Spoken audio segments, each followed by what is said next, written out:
So great to see you all here this morning. Good to have you out and about. And time to listen to some history. Dave Walter will come up and introduce our speaker of the day. But before we get into that, next week is the barn at Springbrook Farm for special children. That will be a very interesting presentation. I don't know much about it, but I've heard about it. My wife did a tour of it, went over there a couple of years ago to check it out with another family who had a special needs child, and they love it. So I'm looking forward to hear the role that they play in our community and what they do for those children that have a special need. It's a very important subject also. And with that, Dave Goodell, Mr. Goodell, any announcements from you this morning? The only announcement is the thing that I sent out over the weekend, this trip to see the African American and where is that? Gap? Out close to the Gap. Gap, who had 54 inventions in his lifetime. 2 of the working inventions are going to be displayed. And this field trip, if you're interested in going on it, is on the 27th of September, but you have to sign up by this Thursday, which is September 18th. So I would encourage anybody that wants to go to sign up quickly. I sent the information out online, but there's a copy up here. So pull your emails up, take a look at that one that came out from Dave, I think Saturday it came out? Yeah. Yeah. So take a look at that. It's be a very interesting outing to do. Okay, I'll open with prayer. Dear Heavenly Father, we thank you for this day. Thank you for the gathering of our Tuesday morning fellowship group that we're here to hear about your wonders in the world and some of the history that you've guided through time.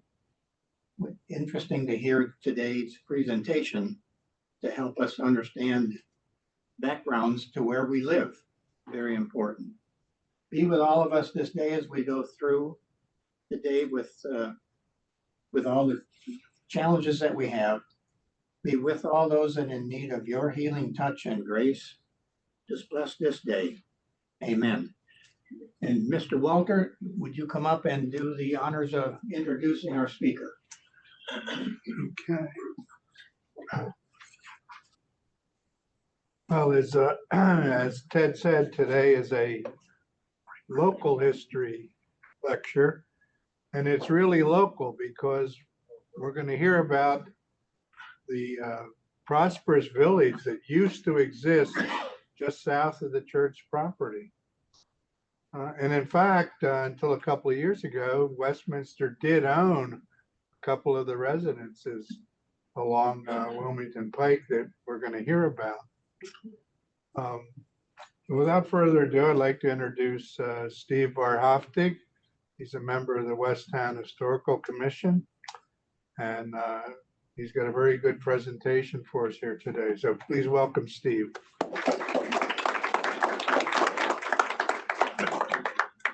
Good morning.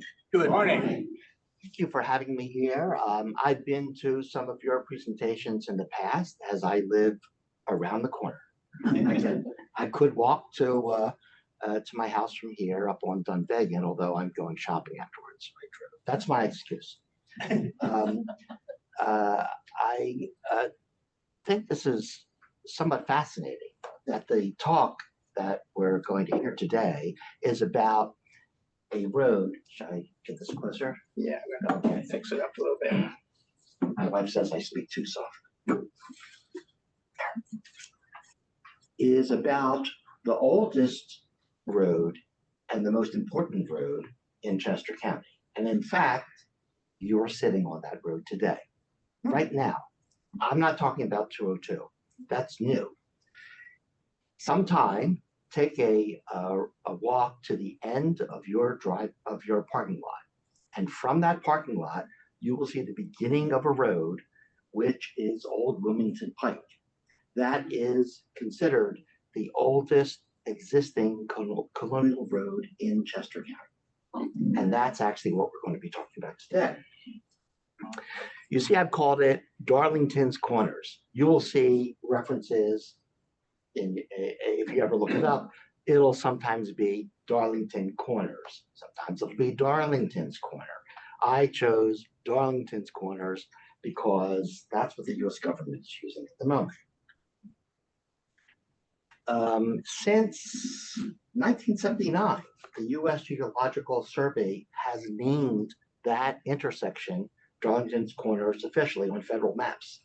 And so if you look closely on maps now, you will see the corner right back here on 202 and 926 referred to as Darlington's Corners. When people list homes, it's listed as being close to Darlington's Corners. So it certainly is important for someone. Why did this village develop the way it has is because of Westchester and because of DuPont. The DuPont family founded their corporation in 1802.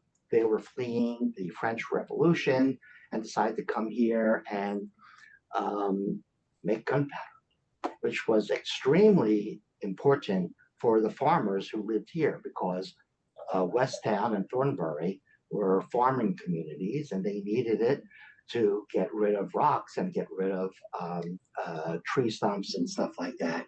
And DuPont took care of that. That meant that Old Wilmington Pike, which is that old road here, replaced eventually by 202, became the most important road and the most traveled road in colonial times in Chester County. In fact, in the 1800s, it was believed that this was going to be the Pennsylvania Turnpike because that's how much travel was on there, which is also why so many farms, so many homes developed in this area because we'd be so valuable because the turnpike was going to be right here. But Pennsylvania eventually had different ideas. Along this road, just south of us, was first was developed the Dilworthtown area, which was made up of several different buildings and homes and businesses, including, of course, the famous Dilworthtown Inn, which played a role in the Revolution when the British captured our soldiers and held them captive there. Here they are enjoying a drink in the middle of the tavern. As you folks undoubtedly know, there was a restaurant nearby called the Blue Pear. It's now been renamed the Pear. The reason why it was called the Blue Pear, by the way, is because it housed on its property on the lawn the first pear tree ever seen in Chester County. The colonials were so enamored with a pear tree that for some reason they decorated it with blue glass. I have no idea why they did that, but it gave us the name the Blue Pear, which eventually now became the Pear. At this crossroads were developed various factories, wheelwright factories, and other businesses like general stores that supported the farming community that was growing up in Thornbury and Westtown. And in those days, there was really no difference between them since we were all the same county at the time anyway.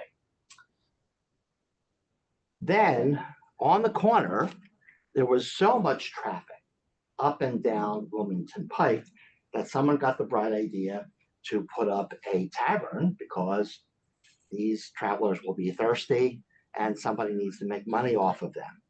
We had, it started on this corner as a log cabin. So this was a log cabin tavern, which went through many different names, the sign of Count Pulaski, King of Prussia, Darlington, Westtown. Even today, some people will say Westtown Inn, some people say Darlington's Inn. They're both right because they're really the same thing. We named the inn after Count Pulaski originally because he is considered the father of the American cavalry. He came over from Poland and trained Washington's troops in how to ride horses and shoot at the British soldiers, and he saved George Washington's life. But we changed the name to Frederick the Great once the Revolution was over because this was the first king to recognize America as a trading partner, which meant we were established as an acceptable country in Europe. And he happens to also be the King of Prussia, which is why we have King of Prussia and why we named the tavern at first King of Prussia. Drovers would come from Lancaster County with their cattle and come down Wilmington Pike on their way to sell the cattle in Philadelphia, along with other businesses. And they had to stop somewhere. So behind that inn, that's on the corner here, were pens for the animals. So you could come, you paid a little extra money, they watched your animals in the back, you came in, you had dinner, and then you went to sleep, depending upon which kind of room you could afford, which we'll talk about in just a minute. Also nearby, I'll actually go right to, I forgot I have these. Most of these photos have not been seen by anybody, but I was lucky enough to be allowed in the inn to take some photos. This is the first floor of that Serpentine Inn that you see, and that's the hallway that you see on the left. All the way in the back is now a bathroom, but that was a door out to the animal pens originally. These are the rooms on the first floor that were entertainment rooms. So these were the rooms where you were served dinner, where you sat and smoked and had a beer and talked with your friends. You can see on the bottom image, that is the old original hearth that cooked food for the colonials. That hearth is still there. The hooks and mechanisms for holding the giant arms that held the pots are still in place there. It's now a laundry room. And since it does sometimes get cold here in Chester County, some of the rooms have their own fireplaces that are still sitting there from colonial times.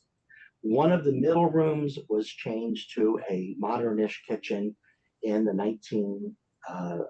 late probably 50s, early 60s, and that's still there.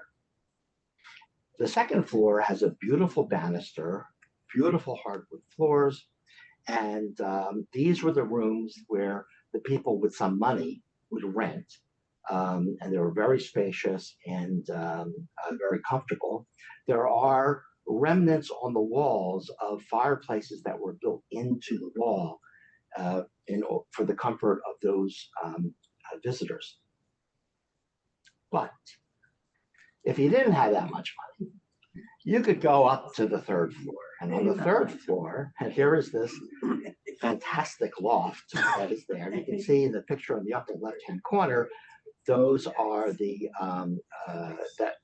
where the fireplace traveled up alongside the building, and you can see the somewhat sparseness and low roofs of the cheaper rooms there.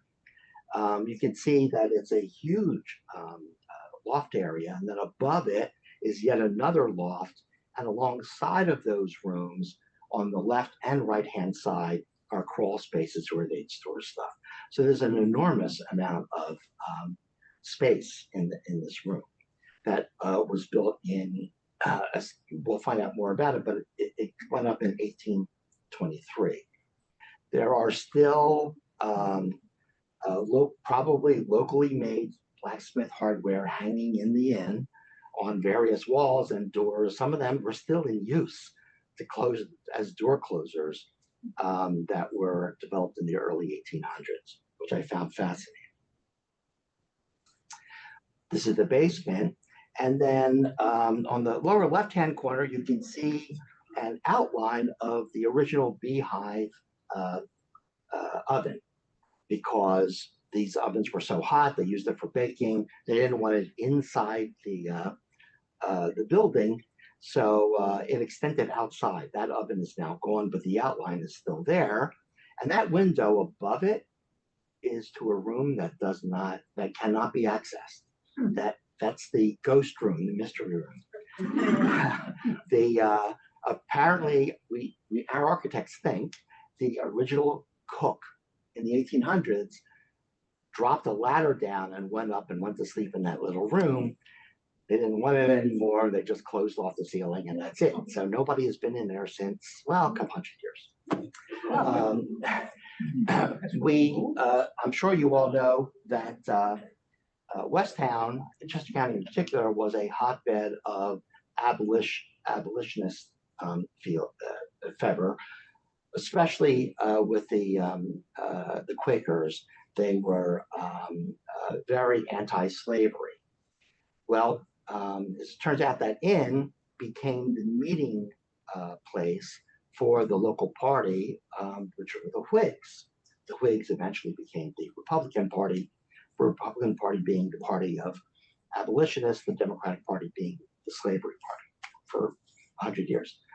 So interestingly, the fellow, I think I have his name, the fellow who bought that inn,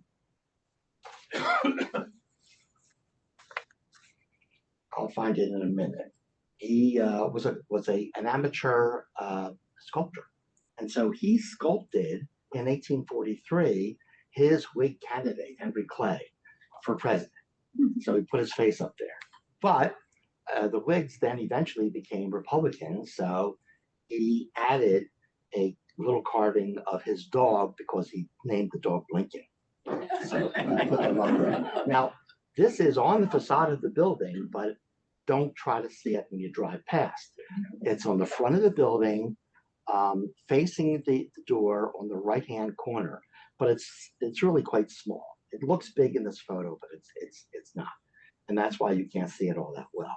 Also, unfortunately, this beautiful green serpentine stone does not hold up. By the way, you see his signatures all the way on the bottom there, but it doesn't hold up, and as you can see, it's wearing away, and eventually, unless something else happens to it, will probably be gone.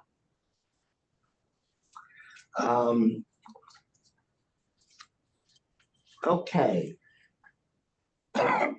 There was development of local factories. In 1820, Benedict Darlington builds a weaving factory right here on what was called Wilmington Road, East Wilmington Road. And there was a general store and a wheelwright shop owned by Joseph Britton. Then there was a general store there at the corners. So this became the financial and business area. This little village became where the farmers would come to buy and trade and do anything that they needed to do. Because Westtown Thornbury, unlike many other communities, we don't really have a downtown. We don't have a main street, right? This was our downtown. This was our main street right here that we're sitting here.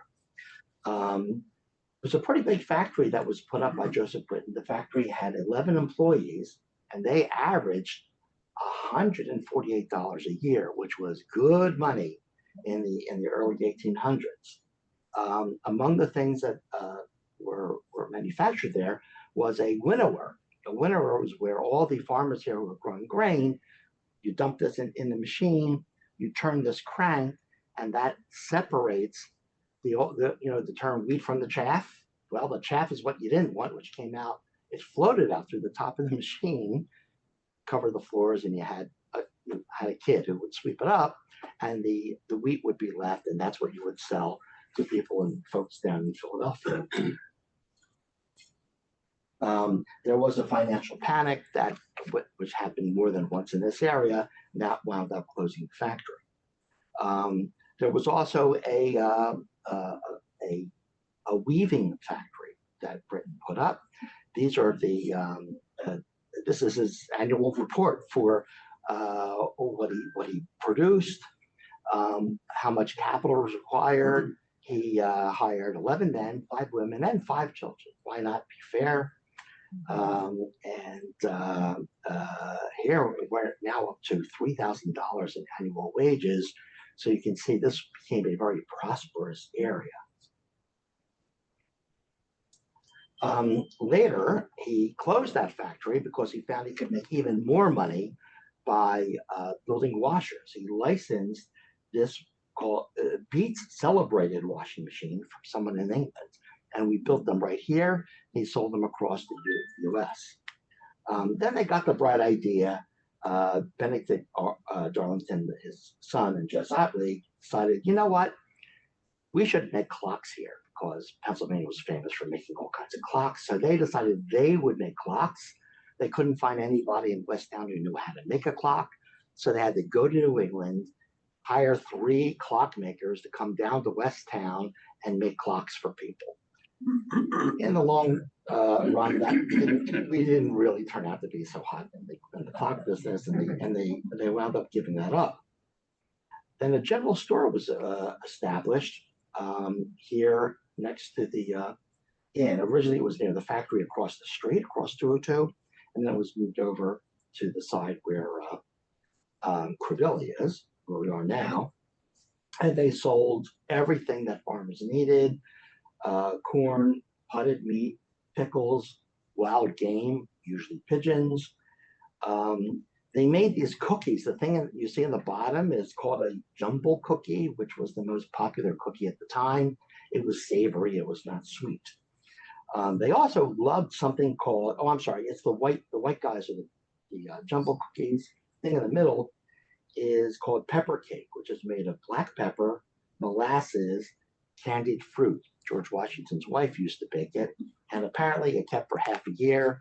I assume because nobody would eat it. I don't know exactly what that is. The Darlington family came here from England, and Thomas Darlington was born right here in Westtown in 1784, married Mary Brinton. So the Brintons and the Darlingtons got together, became the financial drivers for this area.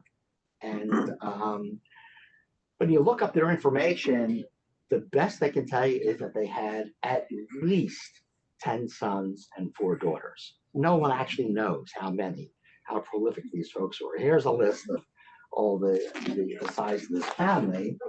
And one of their kids, another Thomas Darlington, here he is with some of his siblings, looking very official. He becomes Thornbury postmaster. So across the street in Thornbury, around where the Delta gas station is, nearby was where the Darlington post office was. But he had grander ideas in the early 1800s, and he took a look at this ramshackle tavern across the street made of, out of wood, and decides he's going to send an application in to have a license to build and operate a grand hotel and tavern there. So this is in his handwriting, the application, and the response from the Chester County officials, as you can see on the left, was allowed. So apparently that was good enough to go ahead and take over the corner and build whatever you want, because I have a piece of paper that says I can do it. But as you can see, it was at least official.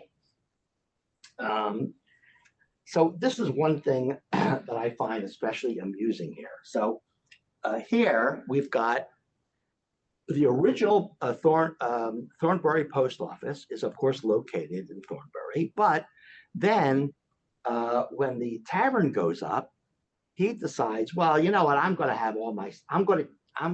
run a tavern and I'm going to be a postmaster, because why not? They'll pay me for that. So he says, I'm going to move the Thornbury post office to Westtown, which he does, and puts it in Westtown. So now the Thornbury post office is in Westtown. Somehow, maybe to get us back, the Westtown post office eventually winds up in Thornbury, which is where it is today. So for a long period, we had Thornbury Post Office in Westtown, the Westtown Post Office still in Thornbury. Well, I hope I have confused you more than you were before. The tavern had this is a photo, I think, from the 30s. And you can see, by the way, you see that strip of brick that's along the front of the inn. That indicates that there was a roof there at one time. And if you go past it now, you can see this large concrete pad that was put down there. So there was once probably a beautiful porch there. I've never found a photo with that porch intact, unfortunately. So we're still looking. Very often you will see, if you look online and you look up this building, you will see the wrong photo. You will see a photo of a similar building that's down in Dilworthtown. That is not this building. So if you do not see this sunrise element over the top of the front door, it's probably the wrong building. But it's very similar to this. Also, these chimneys are at the ends of the building, and the wrong photo has them next to each other.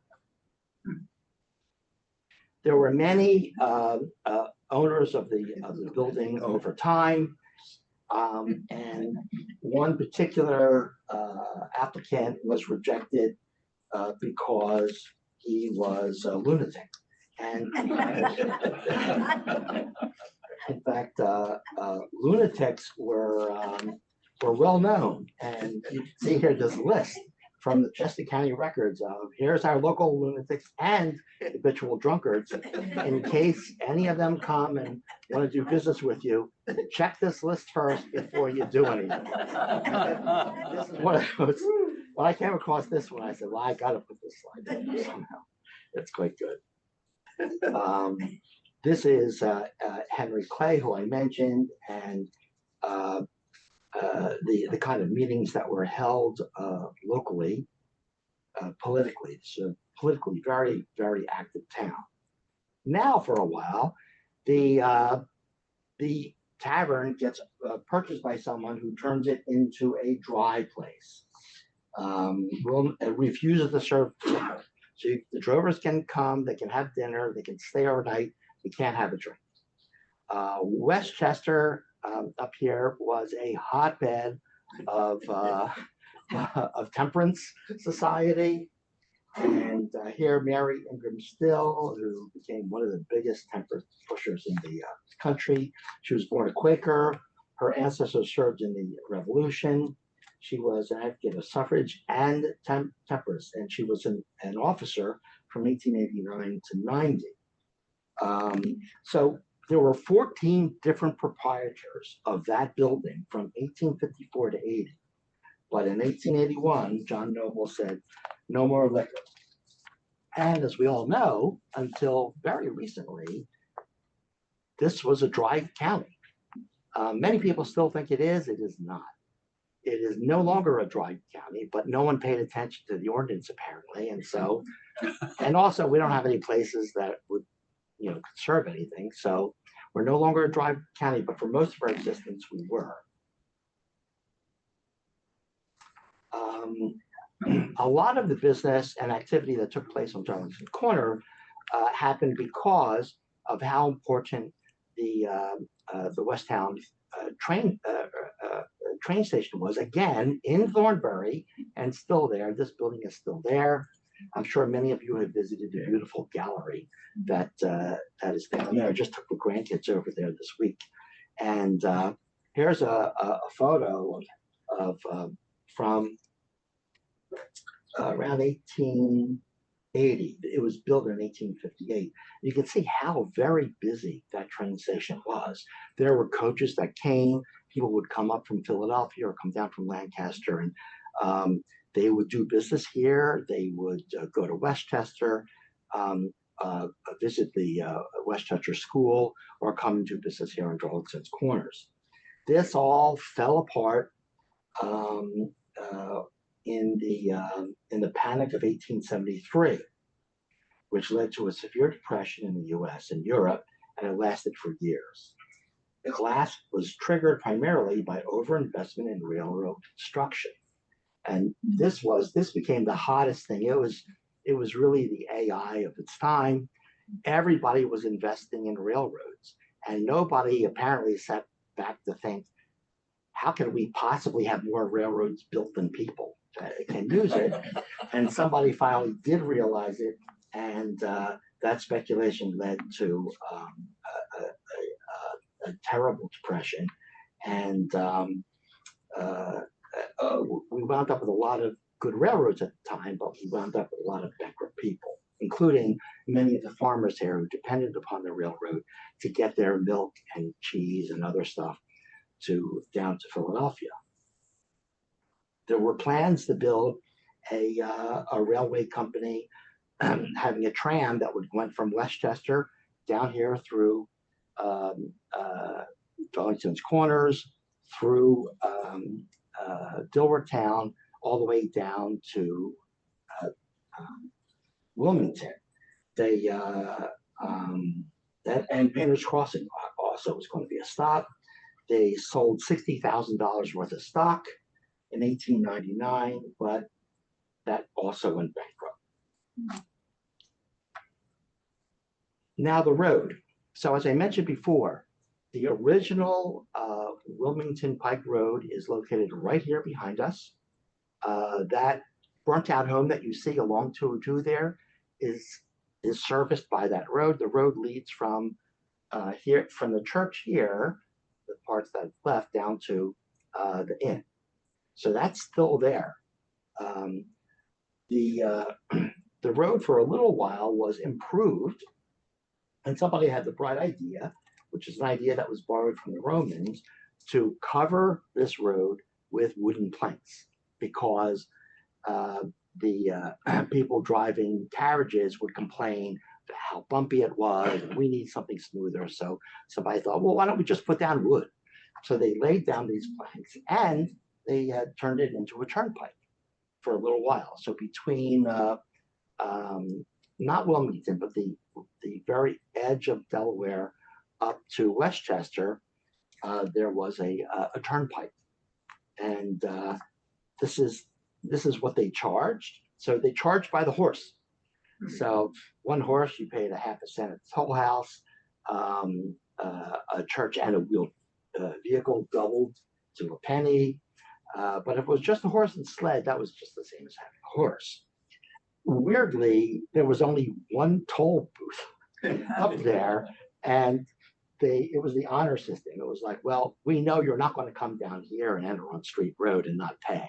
So not a great idea. And of course, no surprise, the planks all got wet and rotted and became far more dangerous for horses than if they had not put it there at all. So in 1858, actually it was 1854 they laid the wood. 1858 they took it up and replaced it with crushed stone macadam. Then eventually, in the late 40s, early 50s, we had construction. We moved this road over to the larger Wilmington Pike, Route 202.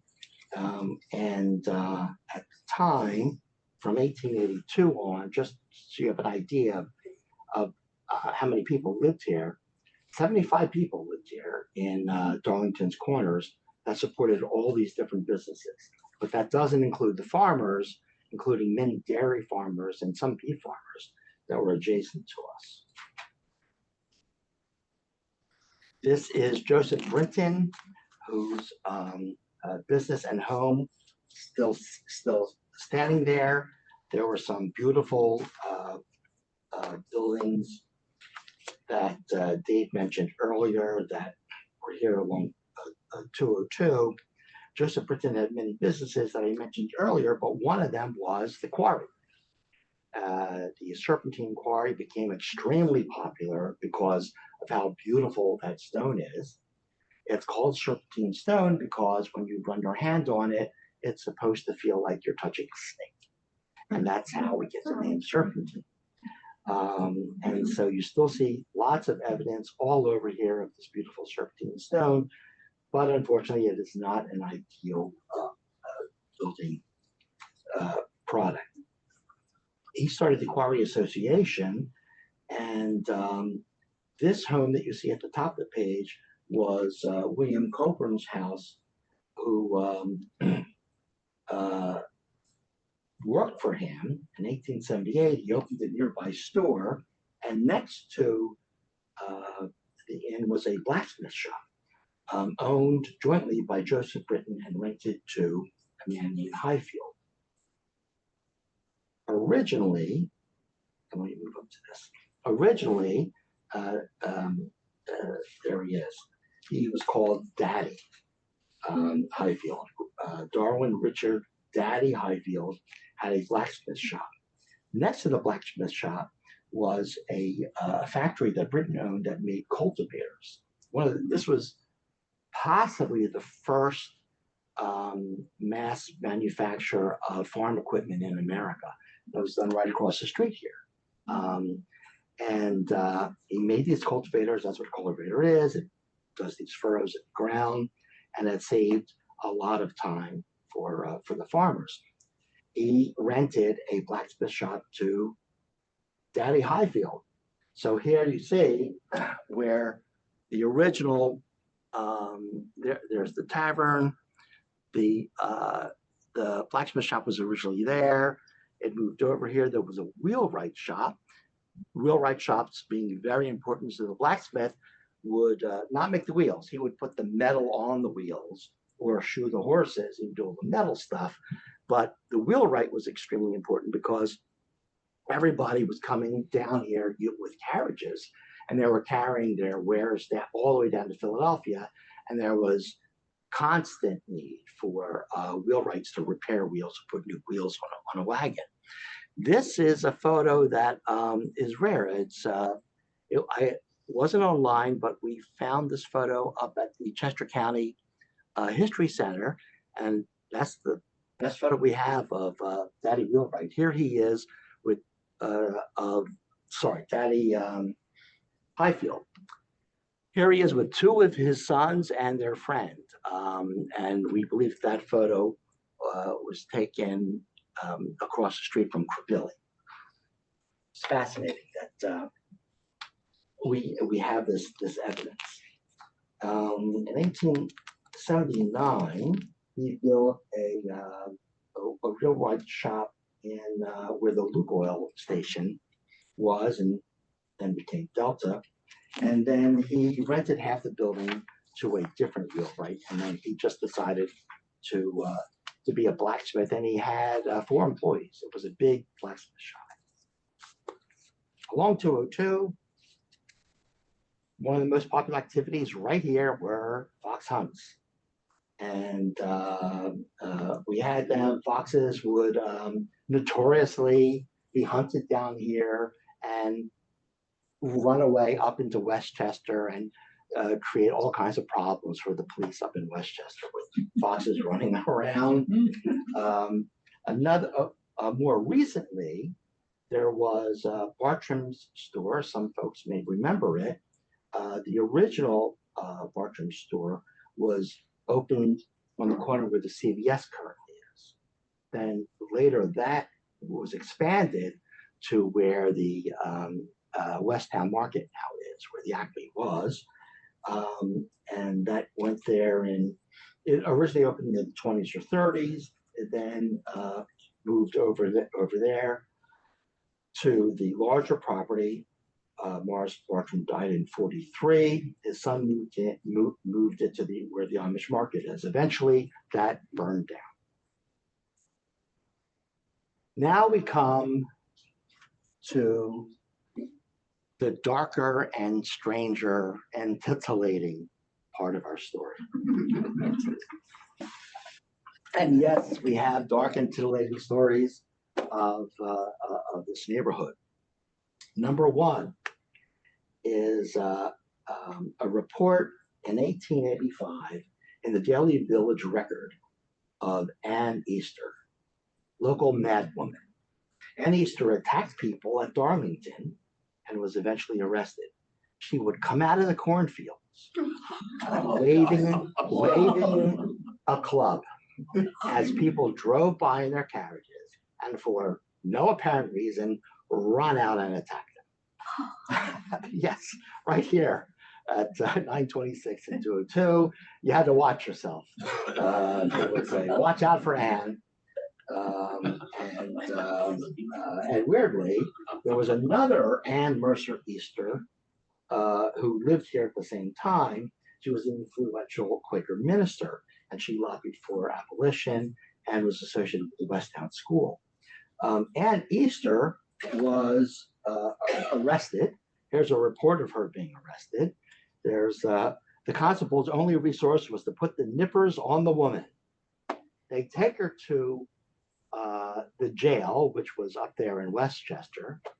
She escapes, hits a constable over the head with a rock, and is never found again. So she may still be out there.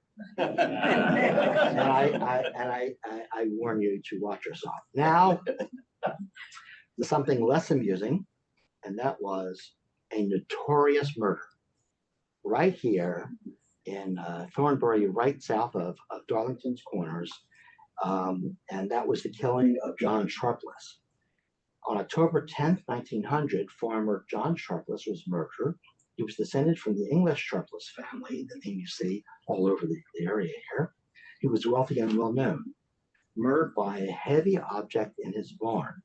No motive was established, and the crime remains unsolved. The murder was notorious and reported in the New York Times. And a book was written about his murder. So that's an unsolved murder that happened right there. It is not the most notorious murder that happened in that junction. This is May 23rd, 1900, at the Minshall Sharpless farm. Sarah Morrison, wife of William, was murdered. At about 4 p.m., she was discovered by the farmer's father, James, who had called him in from the fields. The father, 80 years old, had gone to Brandywine to wash the Brandywine. In the Brandywine Creek, he went there to wash, he says, came back, and he found her in the sitting room, her head crushed. She was 26 years old. Now, while she was in there cleaning the house, right here on the corner, there were farm workers outside in the front yard. And they claim they heard something. They heard her arguing with somebody. They don't know who it was. And when the constables investigated, they found nothing taken, nothing stolen. No one else was around. For a while, they arrested the 80-year-old father-in-law, but didn't have any reason to keep him. This murder became so notorious that the Philadelphia Inquirer hired a retired Pinkerton detective to solve the notorious murder of Westtown, Thornbury, Darlington's Corners. Here's a photo. This is front page news. You can see the Philadelphia Inquirer was an entire penny at the time to buy it. Captain Linden sums up Morrison murder clues. Here he is signing his name on it about how he's going to go after this. He's going to solve it. We're not going to worry about any murders here anymore. He fails. The murder remains unsolved to this day. So it's a very fascinating history that we have locally here. Some of it happy, some of it not so happy. But I think that's probably it, and it is. So I thank you very much, and I hope you enjoyed the little talk.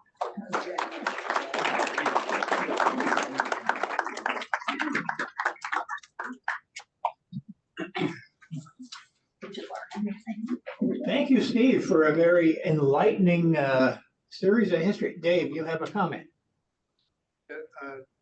Dave, would you give a sanitized version of what's going to happen to the tavern? Yes. Yes. So this is somewhat speculative. some of it is not. There is information posted on the township website that refers to this, but the long and the short is that the purchase of Crevilly Farm wound up costing far more than the township had projected. And even after raising their taxes, they still find themselves short of funds in order to have paid off the purchase besides the grants, but also we had to sell a lot of bonds. The bonds are going to accrue interest that need to be paid, and we have a lot of maintenance to pay on an annual basis at this point. By the way, nobody is really going to be able to use that property for a few years. So you'll see some time in the middle of next year, some plans of what they propose doing with the property.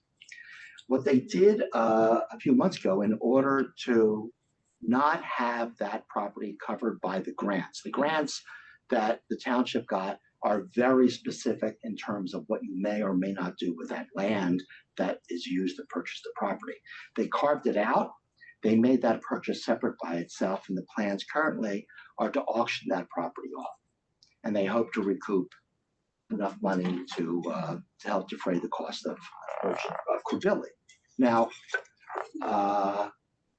Dave knows better than anybody that our township does not have a historic ordinance, which means that there are no legal protections for that building existing in the township. We cannot even say to somebody purchasing the property, please keep the outside of the building intact. Can't say anything. In theory, if they meet ordinance standards, they could come and put up a bank there if they wanted to and knock that beautiful building down. We hope that doesn't happen. We've been approached, we being some members of the Historic Commission, in an unofficial way, have been approached by some people in Chester County who are experienced in this matter, who have ideas about how that building or parts of it may be saved.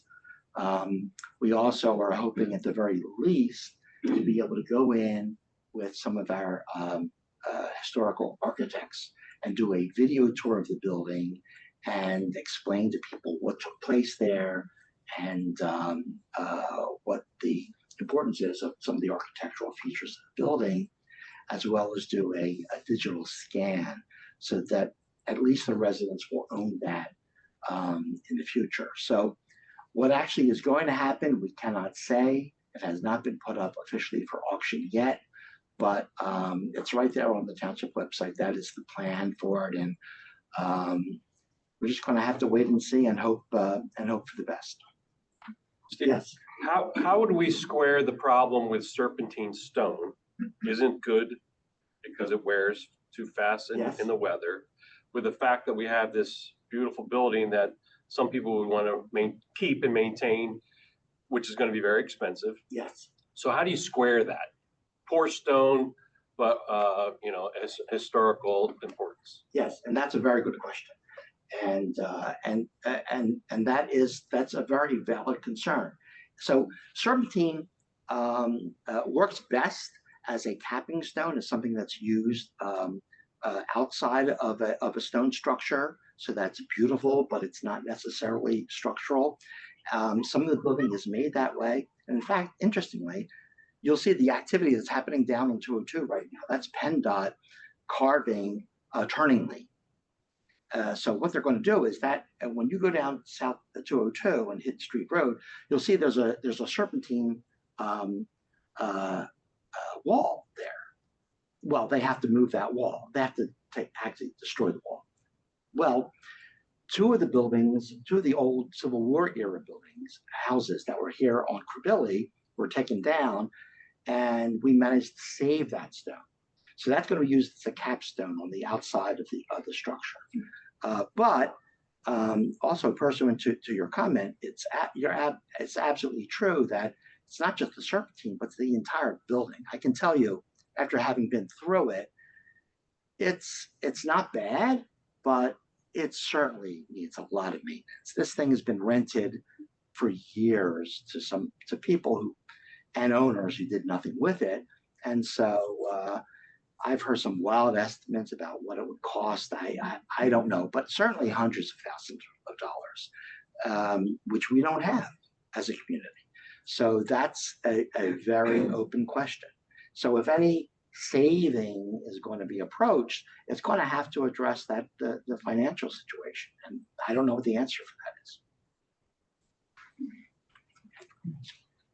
Thank you, Steve, for that.